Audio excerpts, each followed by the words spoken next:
If we long for the presence of Christ, there's one essential that we must do. And as pastors and leaders, it's something we must not only do personally, but we must lead our church to do, and that is to listen. Ya, kalau kemudian kita merindukan, mendambakan hadirat Kristus untuk kemudian dialami oleh seluruh jemaat kita, maka kemudian kita harus merindukan itu terjadi pada kita terlebih dulu, untuk kemudian kita bisa memimpin jemaat kita untuk mengalami hal yang sama. I have 8 children. Saya punya 8 anak. When I say that, it makes me tired. Ketika saya mengatakannya, itu menjadikan saya letih. I can't lead my children if they won't listen to me. Saya tidak akan pernah bisa memimpin anak-anak saya kalau mereka tidak mendengarkan saya. I know all of you pastors listening that your children listen to you perfectly. Saya yakin kalau semua saudara pendeta yang sedang mendengarkan ini, semua anak-anak saudara mendengarkan saudara dengan baik. My children are wonderful, but they didn't always listen. Tetapi saudara, anak-anak saya, anak-anak yang baik, tetapi mereka tidak selalu mendengarkan saya. And I'm an imperfect father. Dan saya adalah bapak yang tidak sempurna. What I had to say was not always right.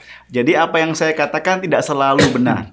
But Christ is a perfect Lord. Tetapi kita tahu bahwa Kristus adalah Tuhan yang sempurna. And He is the head of the church. Dan Dia adalah kepala gereja. So if we want His presence in our lives and our churches, Jadi kalau kita merindukan hadiratnya untuk ada di dalam kehidupan kita dan kehidupan jemaat kita, we've got to learn how to listen to Him. kita harus belajar untuk mendengarkan Dia. So how do we do this Nah, sekarang bagaimana kita melakukannya? as we're seeking to build a presence-centered church? Ketika kita mencoba untuk membangun sebuah gereja yang berpusatkan pada hadirat Let Tuhan. me mention 3 ways. Saya mau menyebutkan 3 cara. First of all, we must learn God's ways. Yang pertama, kita harus mempelajari cara-cara Allah. Everyone has their ways. Nah, saudara, setiap orang memiliki cara mereka sendiri. If I talk to your wife, she could tell me, well, he always does this, Kalau saya berbicara kepada istri saudara, or he never does this. kemudian istri saudara akan berkata kepada saudara, oh, dia selalu melakukan hal sedemikian, atau oh, dia tidak pernah melakukan hal yang ini. She knows your ways. Kenapa? Karena istri saudara mengenal saudara. And the more we know each other, the more we can work together well. Nah, ketika kita semakin mengenal satu sama lain, kita akan semakin bisa bekerja bersama-sama dengan lebih baik. Take your Bible and open to Psalm 25. Sekarang, mari kita buka Alkitab kita dari Mazmur 25. And I'm going to ask Iksan if he'll read verses 4 and 5. Saya akan membacakan ayat yang keempat dan kelima untuk saudara. Beritahukanlah jalan-jalanmu kepadaku, ya Tuhan, tunjukkanlah itu kepadaku. Bawalah aku berjalan dalam kebenaran-Mu dan ajarlah aku, sebab Engkaulah Allah yang menyelamatkan aku. Engkau ku nanti-nantikan sepanjang hari. What David is saying here is that he wants to know the ways of God. Jadi di sini Raja Daud berkata kepada kita semua bagaimana dia ingin mengetahui jalan-jalan Allah. Because if he knows God's ways, it helps him to know God. Karena kalau dia mengetahui jalan-jalan Allah, cara-cara Allah, dia akan mengetahui Allah. And if we know God, it helps us to walk with God. Dan kalau kita mengetahui, mengenal Allah, itu akan menolong kita untuk berjalan bersama dengan Allah. I wrote it like this in the Presence-Centered Church book. Dan ini yang saya tuliskan di dalam buku saya ini.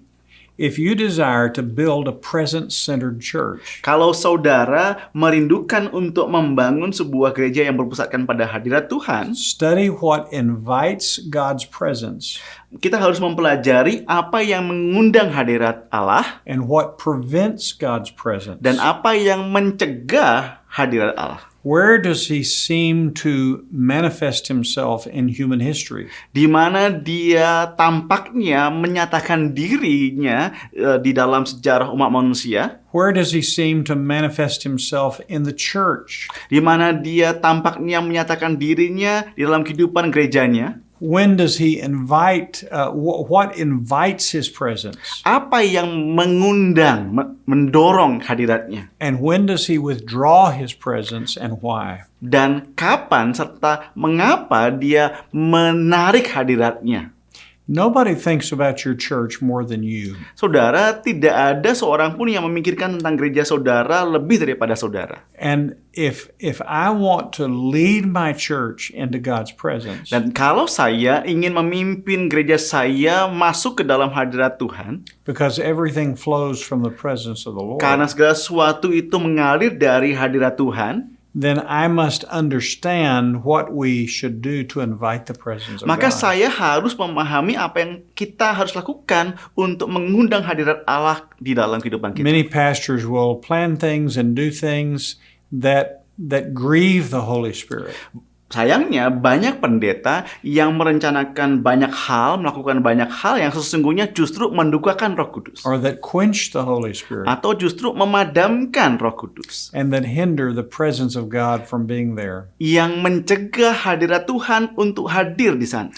So I must know the ways of God. Jadi saya harus mengetahui jalan-jalan Tuhan. Secondly, in hearing from God, I must let Him lead. Yang kedua, saat kita mendengarkan Tuhan, kita harus menjadi orang-orang yang membiarkan Dia untuk memimpin kita. We would all agree that Christ is the head of the church. Nah, kita semua setuju bahwa Kristus adalah kepala dari gereja. How can we expect His presence if we're not listening to Him? Nah, bagaimana kita bisa mengharapkan hadiratnya kalau kita sendiri tidak mendengarkan Dia? How do we do this? Bagaimana kita bisa melakukannya? Now, I want us to study for just a moment Colossians chapter 3. Dan saya saat ini mengajak saudara untuk bersama-sama mempelajari Kolose pasal yang ketiga. And I'm going to ask Iksan to read the first 4 verses. Saya akan membacakan ayat 1 sampai yang keempat untuk saudara. Kolose 3, 1 sampai 4. Karena itu, kalau kamu dibangkitkan bersama dengan Kristus, carilah perkara yang di atas, di mana Kristus ada, duduk di sebelah kanan Allah. Pikirkanlah perkara yang di atas, bukan yang di bumi. Sebab kamu telah mati dan hidupmu tersembunyi bersama dengan Kristus di dalam Allah. Apabila Kristus yang adalah hidup kita menyatakan diri kelak, kamu pun akan menyatakan diri bersama dengan Dia dalam kemuliaan. Now, where does this say Christ is right now? Dan kalau kita melihat dari nas ini, di mana Kristus ada sekarang? Well, He's at the right hand of the Father. Dia duduk di sebelah kanan Allah, Bapa. But here's what we miss. Tetapi ini yang biasanya kita abaikan. Where are we right now? Di mana kita sekarang ada? Think about this deeply. Tolong saudara pikirkan ini secara mendalam. We are joined together with Christ. Kita sesungguhnya sudah disatukan dengan Kristus. Whether we realize it or not, we are where He is. Entah saudara dan saya menyadarinya atau tidak, kita sesungguhnya ada di dalam Dia. Kita bersama-sama dengan Dia karena kita milik Dia. There was a movie that came out in America years ago called The Matrix. Ada satu film yang beredar dulu di Amerika, judulnya Matrix. Oh ya, Matrix ya. Yeah, the idea of this movie was there were 2 worlds. Nah, gagasan dalam film tersebut adalah ada 2 dunia. There was a physical world, Ada dunia fisik, and the people in that physical world could not see into the other world. dan kemudian orang-orang yang tinggal di dalam dunia fisik ini tidak dapat melihat orang-orang yang tinggal di dalam dunia lainnya itu. They thought that this was all there was. Yang mereka pikirkan adalah kenyataan hidup itu adalah seperti yang mereka lihat sekarang But there ini. was also another spiritual world. Tetapi kemudian dalam film itu juga dituliskan tentang sebuah dunia yang lainnya. There were evil forces in this spiritual world and good forces. Ada sebuah kehidupan yang dikuasai oleh kejahatan, ada kuasa-kuasa kejahatan juga. And the theme or the idea of this movie was that those in the spiritual world could be in both worlds. Dan kemudian dari film itu kita melihat bagaimana orang-orang yang ada di dalam dunia rohani ini bisa berada di kedua dunia tersebut.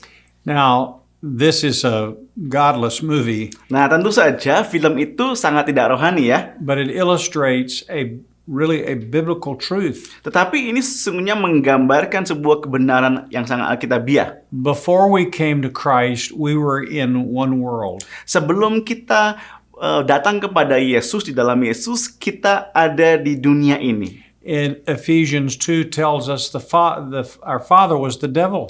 Di dalam kitab Efesus pasal yang kedua, firman Tuhan katakan bahwa Bapa kita adalah iblis. We were under his kingdom, Kita berada di dalam kerajaannya. and all we could understand was the physical world. Dan yang kita bisa pahami hanyalah dunia fisik ini. But then we came to Christ and we were saved by him. Tetapi kemudian ketika kita datang kepada Yesus, kita diselamatkan oleh Dia. And Paul says that Jesus transferred us from this world into the kingdom of his dear son. Paulus berkata bahwa sesungguhnya Allah telah memindahkan kita dari dunia ini kepada kerajaan anaknya. So now we live in both worlds. Jadi sekarang ini kita hidup di kedua dunia ini. Not only do we operate in this world, but we also can operate in the spiritual realm. Kita tidak hanya beroperasi di dunia fisik ini, tetapi kita juga bisa beroperasi di dunia yang rohani ini. This is why Paul tells us in Colossians 3 Itulah mengapa Paulus berkatakan dalam Kolose pasal yang ketiga tadi, to set our minds on the things above. untuk memikirkan perkara yang di atas. How can we possibly do this? Nah, bagaimana kita bisa mungkin melakukannya? How can we see into that realm? Bagaimana kita bisa melihat kenyataan itu? How could we talk to the beings of that realm, which is what prayer is? Bagaimana kita bisa berbicara kepada makhluk yang ada di dunia rohani itu? It's because we live in both worlds. Kenapa? Karena kita hidup di dua dunia. We are citizens of earth, Kita adalah warga negara dunia, but we're citizens of heaven. kita juga adalah warga negara surga. Now, listen to this carefully, if you Nah, will. tolong perhatikan dengan baik. There was a great preacher here in America. Ada seorang pengkhotbah yang luar biasa di Amerika, His name was Manly Beasley. namanya Manly Beasley. He was a personal mentor to me and to many pastors. Dia adalah seorang mentor rohani bagi saya dan juga bagi banyak pendeta lainnya. The last 20 years of his life, he had 3 terminal illnesses. Nah, selama 3 tahun terakhir dari kehidupannya, beliau mengalami 3 sakit yang luar biasa. He lived in great pain, but these 20 years were his greatest years of ministry. Ya, pada waktu itu dia mengalami sebuah kesakitan yang luar biasa, tapi justru tahun-tahun di mana beliau sakit itu, dia mengalami sebuah pelayanan yang luar biasa. One day he looked at me and said something that changed my life. Nah, suatu hari beliau melihat saya, menatap saya, dan kemudian berbicara sesuatu yang mengubah hidup saya He said, selamanya. Bill, Dia berkata, Bill, the mark of a godly man ciri dari seorang manusia rohani is that everything he does is God initiated. adalah bahwa apapun yang dia lakukan senantiasa diprakarsai oleh Allah. Right at that same time, I was reading through the Gospel of John. Nah, pada waktu itu saya sedang membaca Injil Yohanes. And 6 times from John 5 to John 16, Dan saudara, 6 kali di dalam Yohanes pasal yang ke-5 sampai yang ke-16, Jesus says those same words. Yesus berulang kali mengatakan hal yang sama.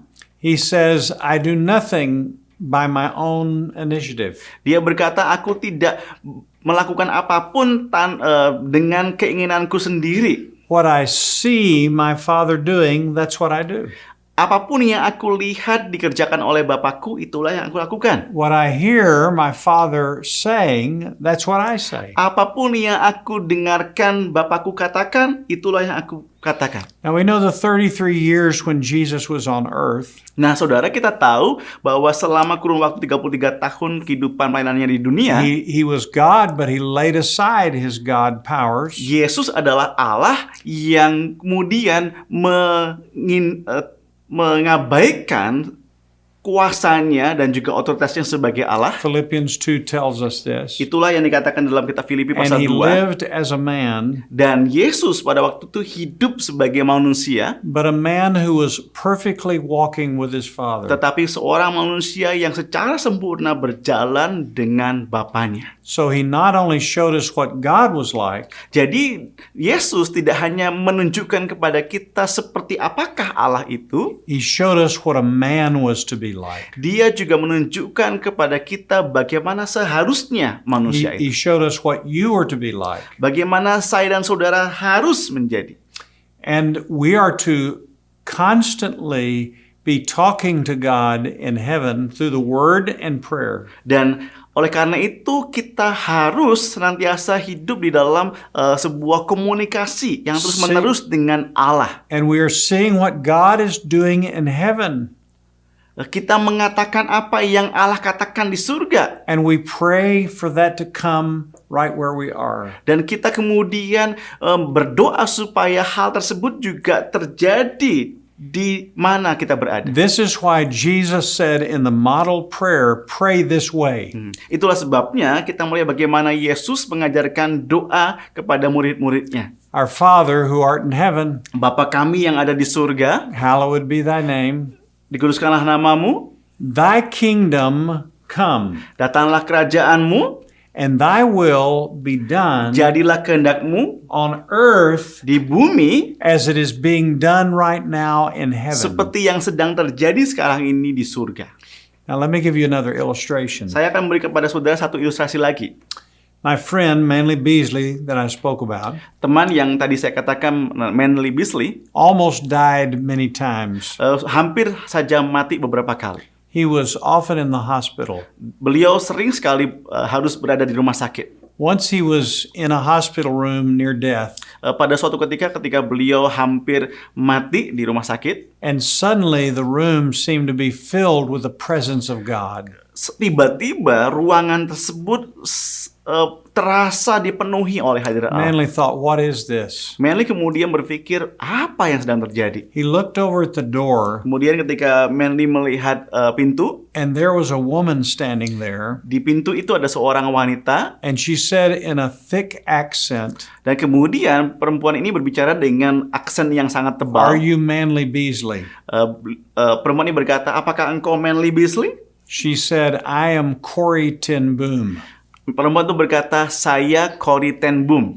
You may not know that name, Mungkin beberapa dari saudara tidak pernah mendengar namanya, but Corrie ten Boom was a great Christian. tetapi Corrie ten Boom adalah seorang wanita Kristen yang luar biasa. She lived through the Nazi concentration camps. Beliau hidup di masa konsentrasi Nazi. And God greatly used her. Dan Tuhan telah memakai beliau secara luar biasa. Billy Graham made a movie of her life Billy Graham bahkan membuat sebuah film tentang kehidupan Corrie ten Boom. called The Hiding Place. Judulnya Hiding Place, tempat persembunyian. So Manley said that Corrie ten Boom walked into the room and stood by her bed. Jadi Manley Beasley berkata bahwa Corrie ten Boom yang tadinya berdiri di pintu kemudian berjalan ke ranjang di mana dia berada. And then they began an amazing conversation. Dan kemudian mereka mulai sebuah Corrie would percakapan. talk to God, Corrie berbicara kepada Allah then she'd talk to Manley. dan dia berbicara kepada Manley. She'd talk to God Dia berbicara kepada Allah, and talk to dia Manley. berbicara kepada Manley. She'd talk to the Lord and say, "Yes, Lord, I'll tell him that." Dia berbicara kepada Tuhan dan berkata, "Ya Tuhan, aku akan memberitahu kepada Manley." And then she'd talk to Manley. Kemudian dia katakan itu kepada Manley. And Manley said, "Suddenly, I began to just talk to God and talk to Corrie." Dan kemudian Manley berkata, saat itu seketika aku kemudian mulai berbicara kepada Tuhan dan berbicara kepada Corrie. It was this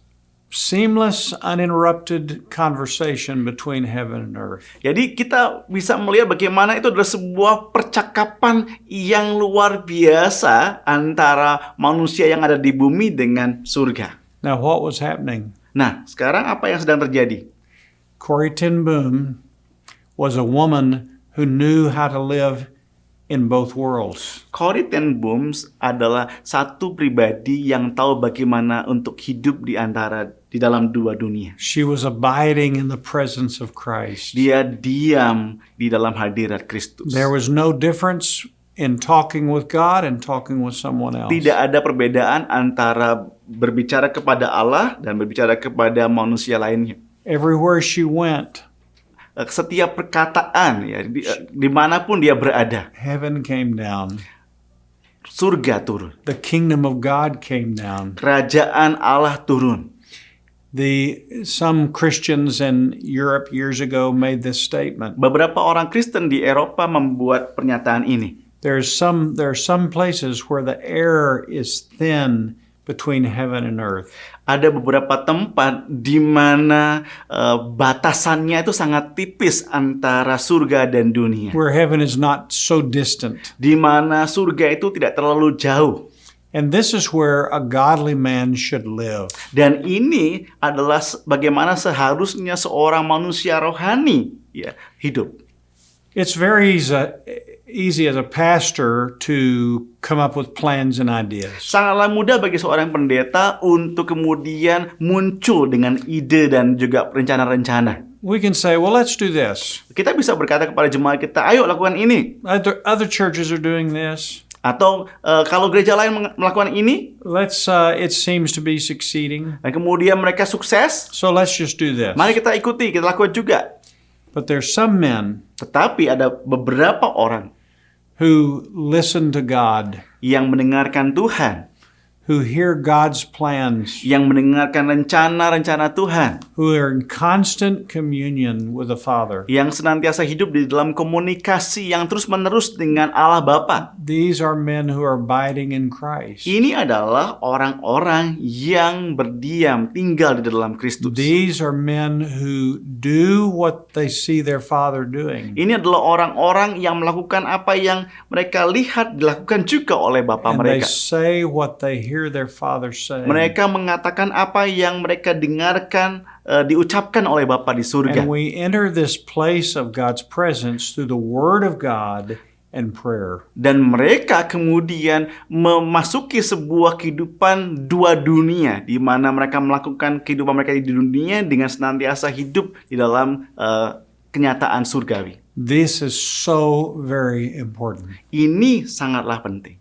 Do I want a man-centered leader in my church? Apakah saya menginginkan sebuah gereja yang berpusatkan pada manusia, Who just does what man can do? yang hanya melakukan apa yang hanya bisa dilakukan oleh manusia? Or do I want God in my church? Atau saya mau Tuhan ada di dalam gereja saya? His presence, Kehadirannya, His mind, pikirannya, His plans. rencana-rencananya. If I want that, Kalau saya menginginkan hal itu, I must be a man who learns how to listen to saya harus God. menjadi manusia yang belajar bagaimana mendengarkan Allah. I must seek His presence so much that I'm hearing from Him. Saya harus mencari hadiratnya sedemikian rupa sehingga saya bisa mendengarkan Dia. How can we lead a church if we don't listen to the head of the church? Bagaimana kita bisa memimpin sebuah gereja kalau kita tidak mendengarkan sang kepala gereja? So we're talking about how to build a presence-centered church. Jadi kita sedang membicarakan bagaimana kita bisa membangun sebuah gereja yang berpusatkan pada hadirat Tuhan. We must enter in first as pastors. Kita harus memasukinya terlebih dulu sebagai para pendeta. We must walk with God so we're experiencing His presence. Kita harus berjalan bersama dengan Allah sehingga kita mengalami hadiratnya. But we must listen to the Lord Kita juga harus mendengarkan Tuhan. and move only at His prompting. Dan kita senantiasa bergerak berdasarkan arahannya saja. How do we do this? Bagaimana kita bisa melakukannya? We learn His ways as we know Him. Kita mempelajari jalan-jalannya, cara-caranya ketika kita bersekutu dengan Dia. We listen to Him and do only what He initiates. Kita mendengarkan Dia dan hanya melakukan apa yang diprakarsainya. So many times with the leaders of our church, Ada banyak kesempatan dengan para pemimpin di gereja we kami. will come up with an idea or a plan, Kita memunculkan banyak rencana, but then we will ask this question. tetapi kemudian kami senantiasa mau mengajukan pertanyaan ini. That sounds nice, that plan sounds nice, Terdengarnya bagus, rencana itu kelihatan bagus, but is it God's plan? tetapi apakah itu rencana Allah? Is it what He is initiating? Apakah itu sesuatu yang Dia prakarsai? Have we heard from Him? Apakah kita telah mendengar dari Dia? I must become this kind of leader. Saya harus menjadi pribadi yang seperti itu. And it's found in the presence of the Lord. Dan itu semua dapat kita temukan, jumpai di dalam hadirat Tuhan. And I must be so sensitive Dan saya harus menjadi orang yang sangat peka that I seize spiritual moments in my church. supaya kemudian saya bisa menggenggam erat momen-momen rohani di dalam gereja saya. A present-centered leader knows when God is moving and speaking. Seorang pemimpin yang berpusatkan pada hadirat Tuhan tahu dengan baik kapan Tuhan berbicara kepada jemaatnya. Sometimes we'll be in a worship service, Kadangkala itu terjadi di acara ibadah, and during the worship time or prayer or the Bible reading, pada waktu jemaat memuji Tuhan atau pada saat Alkitab dibacakan, suddenly the Spirit of God makes himself known. tiba-tiba Roh Kudus menyatakan dirinya. He seems close. Dia kelihatan sangat dekat. He's coming near. Dia mendekati kita. Many pastors will not understand this. Nah, banyak pendeta tidak menyadari, tidak memahaminya. They look at the order of service about what we're going to do, Biasanya yang terjadi adalah mereka akan memperhatikan tata ibadah and they just go right on, dan kemudian mereka hanya melakukannya. and they miss the moment, Tapi kemudian mereka kehilangan kesempatan itu. and we don't experience the presence Sehingga of God. kemudian kita tidak mengalami hadirat Allah. A wise pastor stops in that moment. Seorang pendeta yang bijak akan berhenti pada saat itu. He says to his people, Dia akan berbicara kepada umatnya, I know you recognize the Lord is near. saya tahu saudara mengenali Tuhan dekat. What are we going to do? Apa yang akan kita lakukan? Will you respond to Christ right Apakah now? kita mau menanggapi Kristus saat ini? He opens the door. Saudara, Tuhan membuka pintunya. Jesus is knocking. Yesus sedang mengetuk pintu itu. I want to enter in right now. Saya mau memasukinya. I want to bring my kingdom right Saya now. ingin membawa kerajaan saya I saat want ini. to show you my will from heaven Saya right ingin now. menunjukkan kehendak dari surga kepadamu saat ini. And a wise pastor seizes that moment. Dan pendeta yang baik menangkap momen itu. And those moments are the precious moments of the Lord's presence. Dan momen itu adalah momen yang sangat berharga. Here should be the great question we ask about everything in our church. Jadi ini adalah satu pertanyaan besar yang harus kita tanyakan terhadap segala sesuatu yang ada dalam jemaat kita. Was God there? Apakah Allah ada di sana? Did we cooperate with His ways? Apakah kita bekerja sama dengan jalan-jalannya? Did we listen to Him and do what He initiated? Apakah kita mendengarkan dia dan melakukan apa yang dia prakarsai? As He made Himself known, did we let Him do what He wanted to Ketika do? dia menyatakan dirinya, apakah kita melakukan apa yang dia lakukan? I was in a conference once, and our leaders in our church, our staff, were all there filling up a row. Pada suatu waktu saya bersama dengan pemimpin gereja dan staf gereja kami menghadiri sebuah pertemuan. It was a statewide meeting of our denomination. Itu adalah satu pertemuan provinsi dari denominasi kami. A man got up and began to preach, and it was a marvelous word from God. Seorang pendeta kemudian naik ke mimbar dan kemudian mulai berkhotbah sebuah pesan yang sangat luar biasa dari Tuhan. The presence of God was just thick in the room. Hadirat Tuhan terasa begitu luar biasa di ruangan tersebut. God was speaking to all of us. Allah saat itu sedang berbicara kepada kami semua. But the leader of that meeting was not sensitive to the Lord's presence. Tetapi sayangnya pemimpin dari pertemuan itu tidak peka dengan hal tersebut. The worship team had been in a different room. Pemimpin ibadah tidak berada di ruangan tersebut, mereka ada di ruangan lain. They weren't aware of what God was doing. Mereka tidak menyadari apa yang sedang Allah lakukan. So as the man finished his message, Jadi ketika pengkhotbah itu selesai berkhotbah, the leader got up pemimpin pertemuan itu naik and he said, "Well, that was a great sermon. dan kemudian dia berkata, "Wah, luar biasa, itu khotbah yang sangat bagus." The worship team came in. Ketika tim ibadah masuk, They sang some song that didn't relate at all to what God was mereka saying. menyanyikan lagu-lagu yang sama sekali tidak berkaitan dengan apa yang telah Allah lakukan. And it quenched the spirit, Dan itu kemudian memadamkan roh. and the presence of God was gone. Dan hadirat Allah hilang.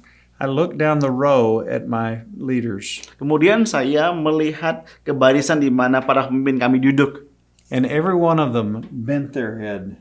Dan kemudian saya lihat bagaimana setiap mereka menundukkan kepala mereka.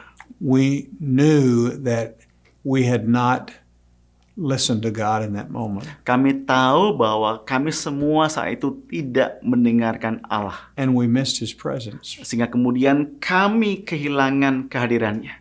Dear pastor, Para pendeta yang terbaik, yang terkasih. don't let anything interrupt the presence of God. Jangan biarkan apapun menginterupsi kehadiran Allah. What He has to say is more important than what anyone else could say. Apa yang ia ingin katakan jauh lebih penting daripada apapun yang kita atau siapapun katakan. What He wants to do in that moment is more important than anything we could do. Apa yang ingin dia lakukan pada saat itu jauh lebih penting daripada apa yang kita dan siapapun akan lakukan. So what do we do to become a presence-centered church? Jadi bagaimana, apa yang harus kita lakukan untuk menjadi gereja yang berpusatkan pada hadirat We Tuhan? must learn to spend time in His presence Kita harus belajar untuk meluangkan waktu di dalam hadirat Tuhan so that we know His ways, sehingga kita bisa tahu we jalan-jalannya, know Him, kita tahu dia, we let Him lead, kita membiarkan dia memimpin kita, and then we instantly respond. dan kemudian kita dengan seketika menanggapinya, We open the door. kita membuka pintu. Every great movement of revival Setiap kegerakan rohani yang luar biasa has happened because someone opened the door telah to the Lord. terjadi karena ada satu orang yang membuka pintunya. Would you pray together with me? Apakah saudara berkenan untuk berdoa bersama saya? Father, we thank You that You love Your church. Bapa, kami berterima kasih karena Engkau mengasihi gerejamu. You long to move among us in power. Engkau merindukan untuk bekerja berkarya di tengah kami dengan kuasamu. You long to make Yourself known. Engkau mendambakan untuk menyatakan dirimu dikenal. Lord, we are tired of our churches not experiencing Your presence. Tuhan, kami letih, lelah bahwa gereja-gereja kami tidak mengalami hadirat-Mu. We pray, Father, for every pastor Oleh that's karena here. itu Tuhan, kami berdoa untuk setiap pendeta. Oh God, make us men that are presence-centered men. Jadikan kami semua Tuhan menjadi pribadi-pribadi yang berpusatkan pada hadirat-Mu. Help us build churches that are filled with Your presence. Tolong kami Tuhan untuk membangun gereja yang dipenuhi dengan hadirat-Mu. Help us to know Your ways, Tolong kami Tuhan untuk mengenal jalan-jalan-Mu, to listen to You, untuk mendengarkan Engkau, and to instantly and immediately cooperate dan with untuk You. seketika dan segera bekerja sama dengan Engkau. Lord, I ask a bold prayer Tuhan, kami meminta sesuatu yang sangat berani, that You would make Yourself known this coming Sunday in supaya all of our kemudian churches. Engkau menyatakan dirimu dikenal di hadapan setiap jemaat kami hari Minggu depan ini.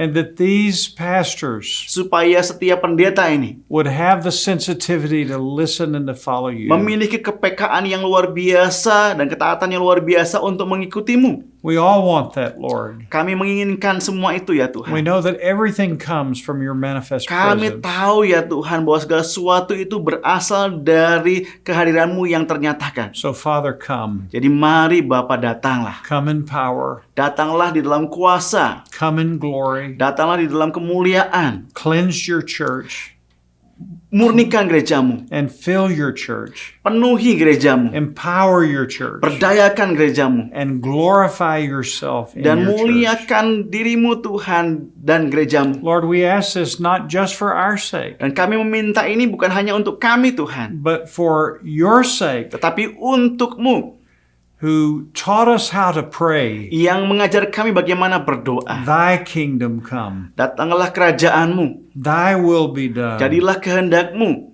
on earth di bumi as it's being done in heaven. seperti yang terjadi di surga. In Jesus' Di name. dalam nama Yesus. Amen. Amin.